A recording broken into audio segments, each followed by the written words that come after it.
শুভ রথযাত্রার সবাইকে জানাই অনেক অনেক ভালোবাসা। তোমরা কে কে রথ দেখতে যাচ্ছ? আর আমি জানো তো, যখন এই বছর আগেও মানে আমার শাশুড়ি মা তখন বেঁচে ছিলেন, ধরো 10-11 বছর আগেকার কথা বলছি, আমি আর আমার ওই দিদির বাড়ি যাই। তোমরা যারা আমার ভিডিও ফলো করো তারা জানো যে দিদির বাড়িতে দিদি আর আমি, তখন দিদি এতটা অসুস্থ ছিল না, ওই দিদি আর আমি রথ দেখতে যেতাম। আমাদের এখানে একটা ময়নাগড় বলে একটা জায়গা আছে, তো সেখানে প্রতি বছর রথ হতো। তো আমি আর ময়নাগড়ে হলো ওই দিদির ভাসুরেরও বাড়ি। তো আমরা রথ দেখে জিলিপি সিঙ্গারা মিষ্টি টিষ্টি নিয়ে ওই ভাসুরের বাড়ি গিয়ে জমিয়ে খাওয়া দাওয়া, মানে ছোটোখাটো পার্টি মতো হতো। তো খুব মিস করি এই রথের দিনটা, দিদির সাথে খুব ঘুরতাম। আরও মিস করি ছোটোবেলাটা। আমার বাপের বাড়ির ওখানে বিরাট রথ বের হয়। একবার আমার শ্বশুরবাড়ির দেশে মানে গুপ্তিপাড়ার রথ, তোমরা যারা যারা জানো খুব বিখ্যাত রথ। তো সেই রথেও গিয়েছি একবার দুবার। তো কি আর করা যাবে, ছেলেকে খুব দেখানোর ইচ্ছা রথ, কিন্তু বৃষ্টিও পড়ছে।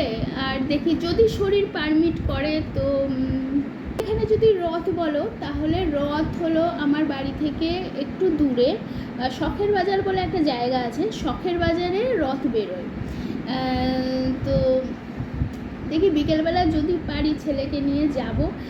কখন রথ বেরোয় কি হয় সে এক কাকিমাকে ফোন করে জানতে হবে, তারপর সেখানে ছেলেকে নিয়ে রথ দেখিয়ে আসবো। যদি শরীর বা এই যে বৃষ্টি পড়ছে সকাল থেকে, বৃষ্টির মধ্যে তো বাচ্চাকে নিয়ে বেরোনো যায় না, যদি একটু শুকনো হয়, একটু রোদ ওঠে, একটু বৃষ্টি না পড়ে, তাহলে হয়তো রথ দেখতে যেতে পারি ছেলেকে নিয়ে। কারণ আমিও শখের মানে এত বছর আমি আমার শ্বশুরবাড়িতে, কিন্তু আমি কোনোদিন শখের বাজারে রথ দেখিনি। তো শখের বাজারে দুটো রথ আছে, বেশ বড় বড়, মানে দেখেছি। মানে একবার ওইদিকে গিয়েছিলাম আমার শ্বশুরমশাই কানের মেশিনের ব্যাটারি আনতে, তো ওখানে মন্দিরে রাখা ছিল বেশ বড় বড় দুখানা রথ। তো ওই কাকিমাকে ফোন করে জানতে হবে যে কখন রথ বেরোয় বা কখন কি, তাহলে যদি শুকনো টুকনো থাকে তাহলে যাব। তো চলো, এখন খাবার নিয়ে চলে এসেছি, একদম রুটি আর আলু ভেন্ডি ভাজা শশা এই নিয়ে। আর hello, good morning, welcome to my channel R সুচিস্মিতার lifestyle. তো হয়ে যাচ্ছে। আরও একটা নতুন ব্লগে তোমাদের স্বাগত জানাই। সবাই কেমন আছো? আশা করি সবাই খুব খুব ভালো আছো। আমার একটু ভালো আছি, কিন্তু আজকে আমি খুব দেরি করে ঘুম থেকে উঠেছি, কারণ আজকে ছেলের স্কুল নেই, স্কুল ছুটি। আজকেও পিসি রান্না করতে এসছে, চাপ নেই আমার, তার জন্য। তো চলো এখন খাওয়া দাওয়া করে নিই, তোমরা ব্লগটা দেখতে থাকো, আশা করি খুব ভালো লাগবে। আর এইখানে ছেলে শুয়ে শুয়ে জল খাচ্ছে। তো চলে এসেছি একদম আমার রান্নাঘরে। প্রেশার কুকারটা খারাপ হয়ে গেছে, ওই জন্য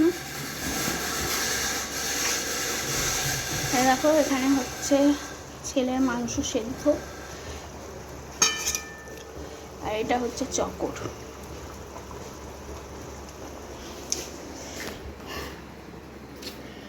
কি বলবো, আর এই সুযোগ পেয়ে চুপ আছে, এখানে হাঁটাহাঁটি করছে।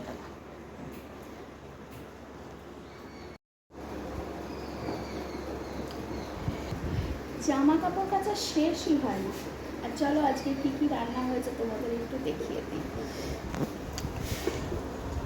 যে ভাত,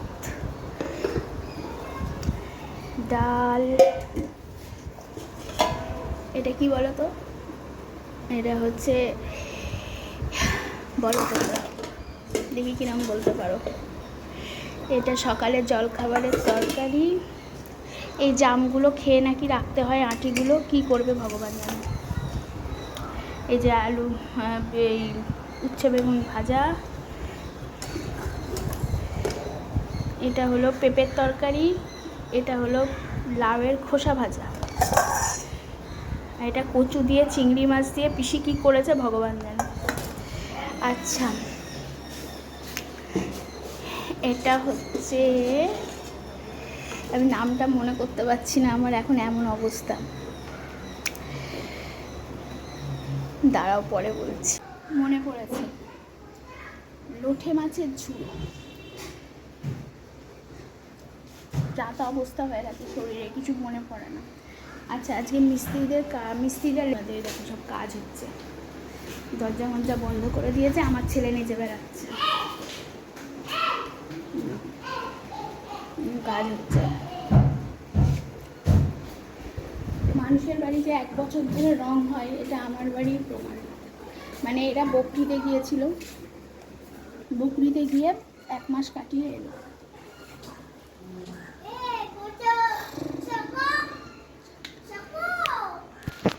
তো একদম ব্লগের এন্ডে চলে এসেছি। আর সারাদিন টিপ টিপ টিপ টিপ করে বৃষ্টি, বেশি জোরে বৃষ্টি কিন্তু পড়ছে না। এবার খুব খারাপ লাগে ছেলেটার জন্য। আমাদের জানো তো, ছোটোবেলায় আমার বাবা মা আমাদের রথ দেখিয়েছে। আমার বাপের বাড়ির ওখানে বেশ বড় করে রথের মেলা হয়। বিয়ের পর মানে ওই দিদির সাথে তো ঘুরেছি অনেক পরে। আমার শাশুড়ি আমাকে রথ দেখাতে নিয়ে যেত, নিয়ে গিয়ে চপ কিনতো, সিঙ্গারা কিনতো, আমার অনেক সময় চাউমিনও কিনতো আমার জন্য। মানে হাফ প্লেট চাউমিন কিনতো, এতটা দিত। সেই হাফ প্লেট চাউমিনই আমি আর আমার শাশুড়ি ভাগ করে খেতাম, ওই দোকানেই খেতাম, খেয়ে বাড়ি আসতাম, বাড়িতে নিয়ে আসতাম না। তো কিন্তু আমার ছেলেটাকে আজকে বকুলতলা, মানে আমাদের বকুলতলা যে গান বেরিয়েছে সেই বকুলতলা নয়, আমার বাড়ির কাছে একটা বকুলতলা আছে। আজকে বেরিয়েছিলাম একটুখানি, একটু কাজ ছিল, একাই বেরিয়েছিলাম। ছেলেটা ঘুমাচ্ছিল, তখন টুক করে চলে গেছি, মানে 1 সেকেন্ড দৌড়ে গেছি, দৌড়ে এসেছিলাম। তো একজন বললো যে তো কি মেলা দেখতে যাচ্ছ? বললাম না না, মেলা কোথায়? বলছি মেলা হচ্ছে তো বকুলতলাতে। হ্যাঁ, আমি ভাবছি সেই রিলের বকুলতলা, আমি ভাবছি আমার সাথে। তো আমি হেসে উড়িয়ে দিচ্ছি, দিয়ে বলছে যে আরে সত্যি মেলা হচ্ছে। আমি বলছি কালকে থাকবে গো? দিয়ে বলছে যে জানি না, কালকে থাকতেও পারে, মেলা তো এত তাড়াতাড়ি ওঠে না, দেখি কালকে যদি ছেলেটাকে একটু নিয়ে যেতে পারি। কি করবো বলো তো, আমার নিজের শরীর একদম ঠিক লাগে না, কিরকম একটা হয়ে গেছি আমি, এরকম ছিলাম না। তো আর বাবার কথা তো ছেড়েই দাও, ওর বাবার কথা যত বলবো তত খারাপই লাগবে। আমি ওই চ্যাপ্টারটাই মানে বলতে চাই না, যে যার খুশি করুক, যে যাক, মানে কিছু বলার নেই। যাকে যার যেমন জীবন পছন্দ সে তেমন জীবনই বেছে নেবে, তাই না? তো এখন রাত্রিবেলা হয়েছে কিমা ঘুগনি। তো আমি তো রুটি ফুটি খাই না, তো এই অল্প করে একটু ঘুগনি নিয়ে বসেছি খাওয়ার জন্য। এই ঘুগনিটাই আজকে আমার রাতের ডিনার।